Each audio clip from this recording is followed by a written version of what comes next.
मुस्लिम कंट्रियां जो मुसलमान होने के बावजूद भी समर्थन नहीं कर रही हैं फिलिस्तीन का। ये समझता हूं कि उन्होंने भी अपने ज़मीर को गिरवी रख दिया है। कहीं ना कहीं किसी दादाओं ने फिलिस्तीन को समर्थन दिया। जब हमारे बाप ने, हमारे दादा ने, हमारे चाचा ने, ताऊ ने, हमारी पीढ़ी दर पीढ़ी ने, हमारे देश ने, हमारे मुल्क ने, हमारे देश के पूर्व प्रधानमंत्री मनमोहन सिंह से लेकर अटल बिहारी वाजपेयी जी, सभी लोगों ने फिलिस्तीन को समर्थन देने का काम किया। तो हम फिलिस्तीन को घुटने टिकाने का काम फिलिस्तीन ने किया। इजराइल की सबसे बड़ी एजेंसी मोसाद को तरीके से घुटने टिकाने का काम फिलिस्तीन के लोगों ने किया है। वो दिखा दिया है कि हमारे हौसले बुलंद हैं और हम अपने जंग के लिए, अपने देश के लिए, अपने वजूद के लिए अपना तन मन धन, अपना सर्व कुछ न्यौछावर करा देंगे। लेकिन अब इस मुल्क को, इजराइल और फिलिस्तीन के बीच चलते इस युद्ध को आज 39 दिन हो चुके हैं और आप ये सोचिए इस युद्ध के चलते इंसानियत और मानवता कहीं ना कहीं खत्म हो गई है।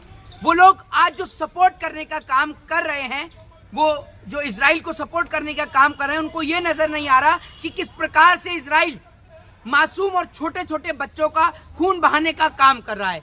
छोटे बच्चों का खून बहाने का काम मैं ये कहता हूं कि वो लोग करते हैं जो बुज़दिल हुआ करते हैं, जो कायर हुआ करते हैं, वही बच्चों का खून बहाने का काम करते हैं। एक बात आप मुझे बताइए, जिस फिलिस्तीन ने इजराइल को पनाह दी, या फिर ये कह लीजिए कि जिन मुसलमानों ने यहूदियों को पनाह देने का काम किया, आज वही उनकी जमीन पर कब्जा करके बैठे हुए हैं। मैं आपको एक बात बता दूं कि गाजा के अंदर जो एक अस्पताल है, उसके अंदर लाइट नहीं है और वहां फर्श के ऊपर, एक समतल फर्श के ऊपर जो है वो इलाज हो रहा है और अब तक 3 बच्चे वहां पर उस अस्पताल में मर चुके हैं और उसके चारों ओर जो है।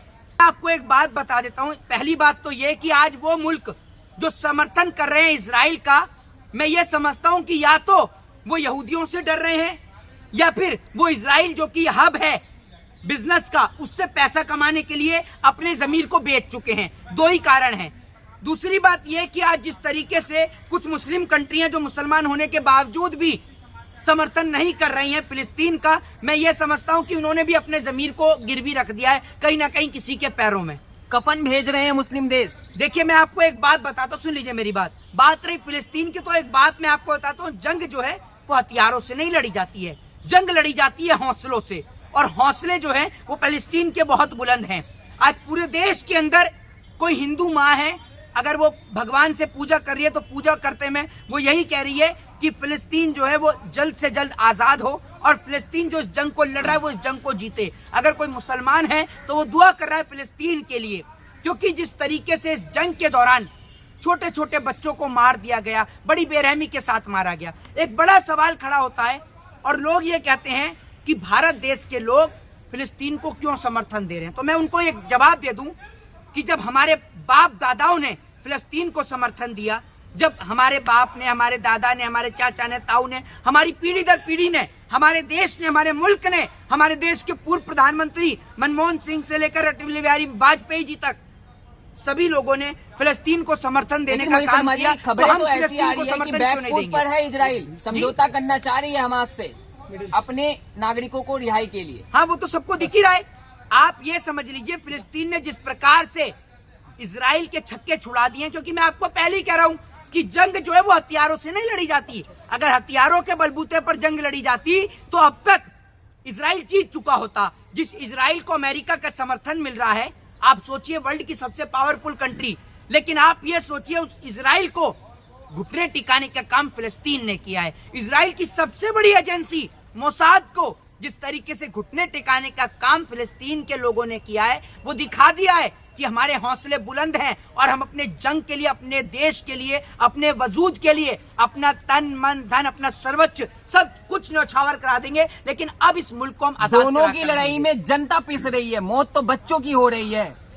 बच्चों की मौत करने का काम मैं आपको बता दूं एक शैतान कर सकता है, और मैं कहता हूं कि यहूदी जो है वो आज शैतान होने का काम कर रहे हैं, शैतान की औलाद बनने का परिचय दिखा रहे हैं। ये वही यहूदी हैं जिनको समय समय पर साथ देने का काम मुसलमानों ने किया। जब इनको रोमन एम्पायर ने मार के भगाया तब इनका साथ मुसलमान ने दिया, फिर तुर्क ने इनका साथ दिया, और उसके बाद जब इनको हिटलर ने मार के भगाया तब इनको यहाँ पनाह दी गई इजराइल के अंदर और वो फिलिस्तीन के अंदर। उसके बाद में इन यहूदियों ने धीरे धीरे कर पूरे के पूरे पैलेस्टीन पर अपना कब्जा कर लिया। उनके बच्चों को, छोटे छोटे बच्चों को तोप से उड़ा दिया, मासूम बच्चों की हत्या कर दी।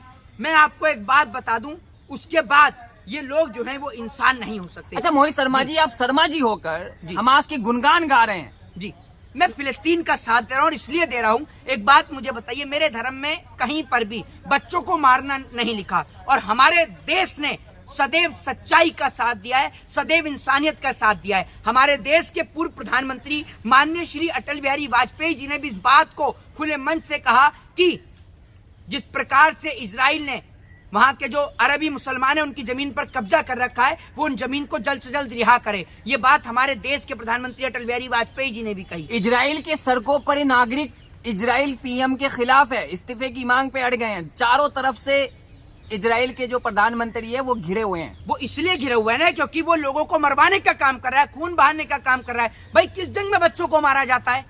इजराइल बच्चों को मारने का काम कर रहा है। लेकिन इजराइल जिस तरीके से फेलियर हुआ, इजराइल का सिस्टम मोसाद जिस तरीके से फेलियर हुआ, वो पूरे देश ने देखा। और मैं आज आपको एक बात बता दूं, हर जगह से फिलिस्तीन को फ्री फॉर फिलिस्तीन की मांग हो रही है और आई सपोर्ट फॉर फिलिस्तीन। मैं ये कहता हूं क्योंकि मेरा देश हमेशा सच का साथ दिया है और मैं अपने देश की राह पर, विचारधारा पर चलते हुए मैं फिलिस्तीन को समर्थन देता हूं। मैं भारत देश से फिलिस्तीन का सपोर्ट करता हूं और एक बात बता देता हूं कि भारत ने हमेशा सच्चाई का साथ दिया और जरूरत पड़ी तो भारत देश से भारतीय जो है वो फिलिस्तीन को समर्थन देने जरूर पहुंचेंगे। इजराइल जो है 1 लाख वर्कर भारत से बुला रहा है और आप लोग इजराइल का ही विरोध करना चालू कर दिया। नहीं, 1 लाख वर्कर जो बुला रहा है भारत से, क्यों जाएगा कोई भारत से?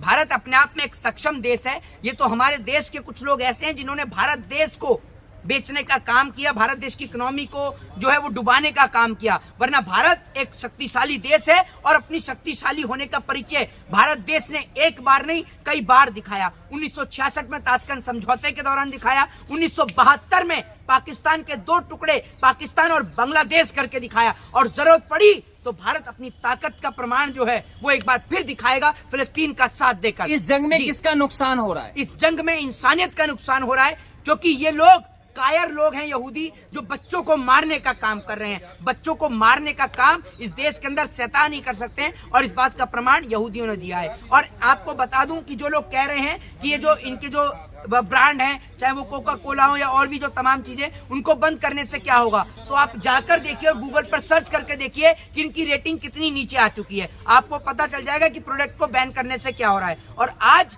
जिस तरीके से इजराइल का बुरा हाल हुआ है वो पूरा देश देख रहा है। अच्छा, लोग तो कह रहे हैं खबरें वहां के पीएम का चेहरा अलग होगा। ये इस देश की मीडिया इतनी दिमाग इनका खराब हो चुका है कि इजराइल से नरेंद्र मोदी को लड़ा रहे हैं। ये इतना पागल हो चुके हैं मोदी की 24 घंटे जी हुजूरी करते में कि इनको इजराइल में भी मोदी ही नजर आता है। आप थोड़ा घर जाइए, अपनी याददाश्त ठीक करिए और पढ़ा लिखा करिए, ठीक है ना। ये अंधभक्तों का इंटरव्यू लेना छोड़ दीजिए, दिमाग से पागल हैं। सही लोगों का इंटरव्यू लिया, मोदी को सुनना बंद करिए। जय हिंद, जय